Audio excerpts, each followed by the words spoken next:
नमस्कार दोस्तों, stock market studies में फिर से एक बार आपको बहुत-बहुत स्वागत है। तो आज यहाँ पे मैं डिस्कशन करूँगा एक ऐसे कंपनीज़ के बारे में, जो मेरे एक सबसे पसंदीदा कंपनी भी है, साथ ही साथ एक मतलब फ्यूचर विज़न रखने वाला कंपनीज़ भी है। और इस कंपनी कोई छोटे-मोटे ग्रुप के कंपनी नहीं है।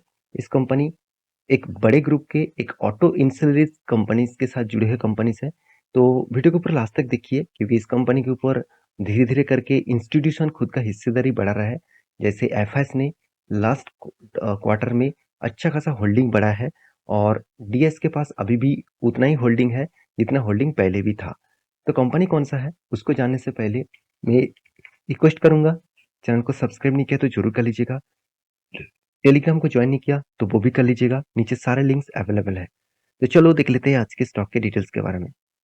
तो सबसे पहले मैं बता दूं कंपनी का नाम कौन सा है। कंपनी का नाम है मदारसन सुमी वायरिंग्स इंडिया लिमिटेड। देखिए वायरिंग्स नाम सुनते ही आपके मन में यही बात आ जाता है कि कंपनी वायरिंग सेगमेंट मतलब इलेक्ट्रिक्स जितने सारे वायरिंग्स है उसके ऊपर काम करते हैं। बिल्कुल, कंपनी का जो बिजनेस था actually Motherson Sumi wirings limited, Motherson Sumi अभी जो संवर्धना मदरसन सुमी इंटरनेशनल है, उसी कंपनी के ही ये एक सब्सिडरीज कंपनी है जिसको डीमर्ज किया गया था। तो डीमर्ज के बाद जितने सारे लोगों के पास एम सुमी का सॉरी एम सुमी नहीं मदरसन सुमी का होल्डिंग था, उसके बदले मदरसन सुमी वायरिंग में एक्स्ट्रा एक एक करके होल्डिंग एक्स्ट्रा मिला। तो ये कंपनी जापानीज कंपनी है। आप देख सकते हैं ये joint venture with Sumitomo wiring system limited, जो जापानीज कंपनी है। सुमितोमो वायरिंग लिमिटेड जो है वो जापान का एक बड़ा ऑटो इंश्योरेंस कंपनी है। तो उसी के साथ जुड़े हुए कंपनी काम करते हैं। तो इस कंपनी वायरिंग सेगमेंट में काम करते हैं। तो इस कंपनी के ऊपर फ्यूचर का विजन क्या है और क्या इस कंपनी के ऊपर निवेश करना सही होगा, सब कुछ मैं यहाँ पे डिस्कशन करूंगा। तो वीडियो को लास्ट तक देखिएगा और अभी तक अपने चैनल को सब्सक्राइब नहीं किया तो जरूर कर लीजिएगा कंटिन्यूअसली इस तरीके से इंफॉर्मेशन वीडियो पाने के लिए। तो चलो देख लेते हैं आज के स्टॉक के डिटेल्स के बारे में। सबसे पहले मैं कंपनीज के कुछ पैरामीटर्स आपको दिखाऊंगा।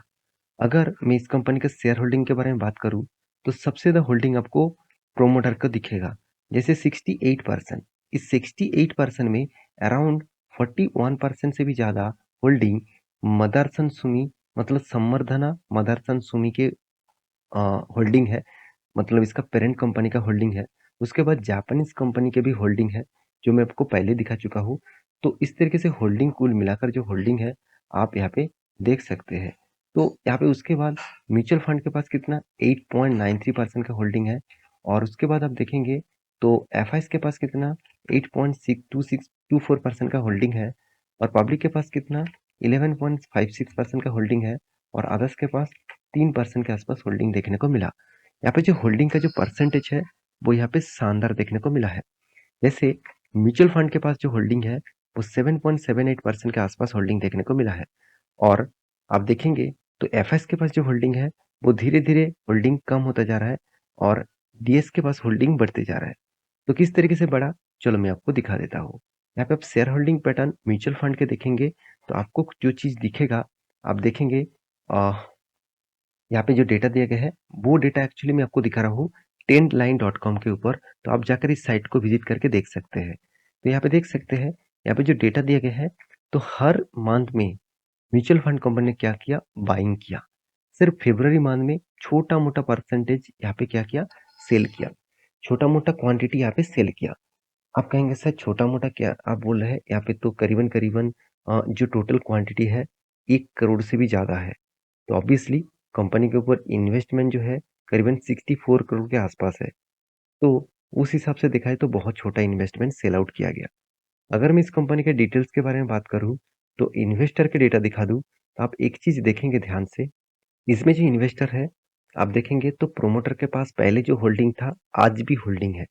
एफएस के पास कितना था, करीबन 14.89% का होल्डिंग था। बीच में वो होल्डिंग बेच दिया था 2022 के जून के क्वार्टर में।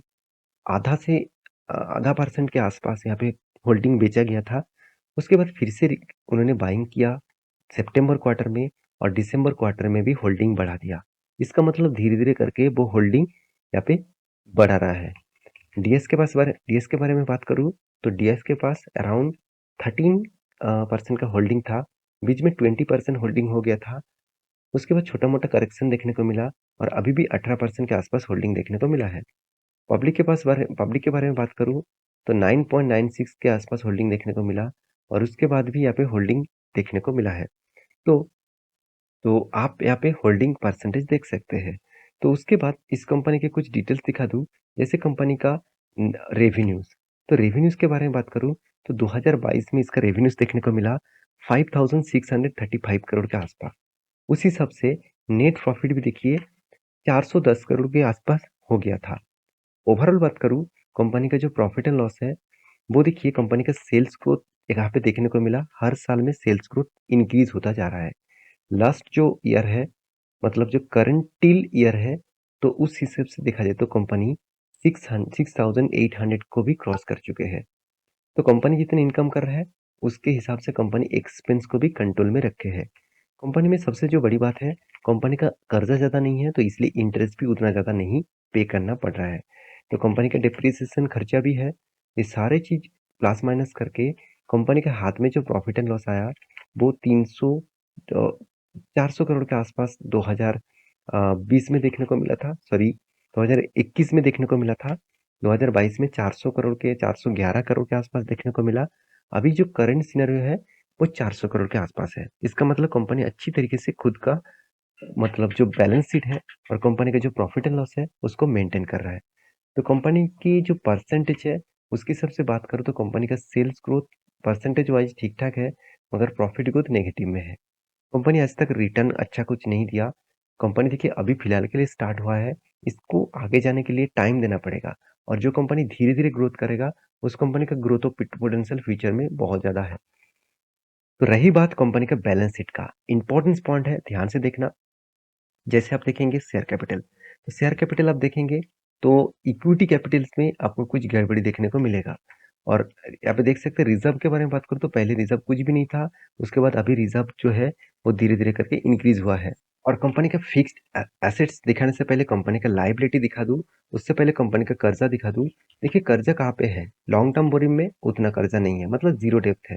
लॉन्ग टर्म के लिए कोई भी कर्जा नहीं लेके रखा। शॉर्ट टर्म में जो कर्जा है, अभी फिलहाल के लिए दिखाए तो 19 करोड़ तक उसका कर्जा है। इस साल में कंपनी कर्जा लिया, अभी साल खत्म नहीं हुआ। और कंपनी का आदर्श लायबिलिटी जो है वो मुझे ज़्यादा देखने को मिला।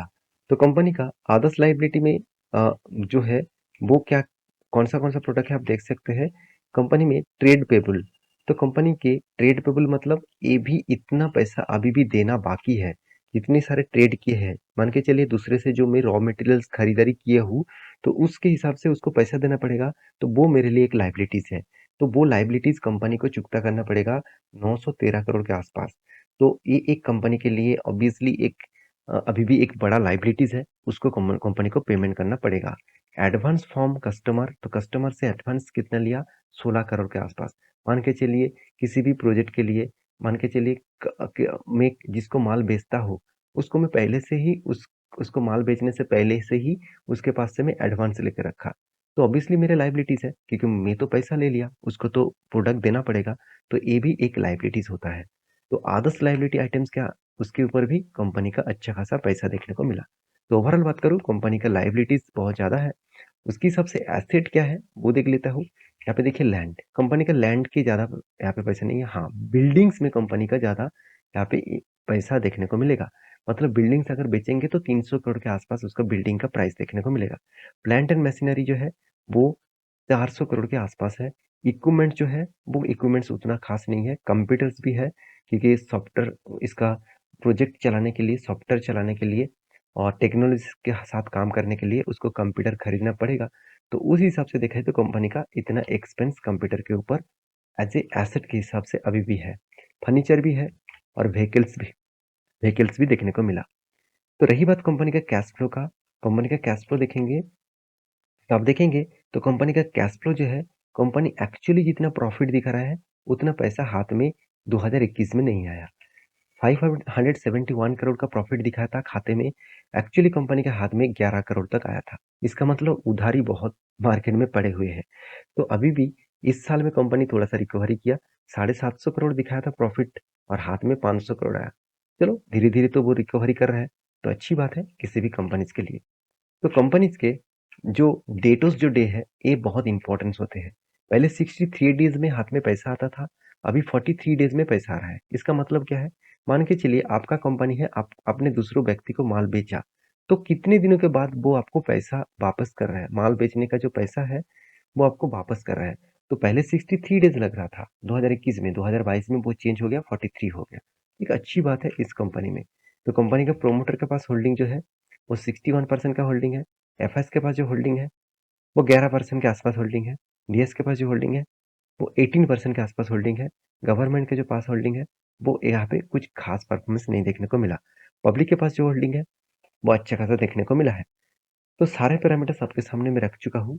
हाँ, अभी रही बात कंपनी का वैल्यूएशन का, कंपनी का वैल्यूएशन के हिसाब से बात करूँ तो मुझे वैल्यूएशन ज़्यादा देखने को मिला क्योंकि इसका पी रेशियो से कंपनी का पी रेशियो बहुत ज़्यादा है। तो कंपनी का बुक वैल्यू भी बहुत कम है। कंपनी का कर्जा ठीक-ठाक है, ना के बराबर है। बाकी सारे पैरामीटर्स आपको मैं पहले ही दिखा चुका हूँ। तो रही बात कंपनी का चार्ट पैटर्न की, मैं पहले आपको एक मार्किंग करके दिया था। इस लेवल से जो गिरावट का माहौल था, मैं आपको बोला था कि इस रेंज तक आएगा। उससे पहले रिवर्सल हो रहा है। मुझे लगता है ये जो ट्रेंड मैं आपको ड्रॉ करके दिया, इस रेजिस्टेंस को फेस करेगा, उसके बाद यहाँ से गिरावट होगा। तो वेट करिएगा इस कंपनी के चार्ट पैटर्न नेक्स्ट लेवल में देखने के लिए, और अपडेट पाने के लिए चैनल को सब्सक्राइब करना और टेलीग्राम को जरूर जुड़ना, जहाँ पे आपको मैं पहले से ही अपडेट सारे दे देता हूँ। तो मिलते हैं नेक्स्ट वीडियो में। मेरे वीडियो कैसा लगा जरूर कमेंट करके बताना। मिलते हैं नेक्स्ट वीडियो में, तब तक के लिए अच्छे से रहिए, अपने ख्याल रखिए। Bye bye.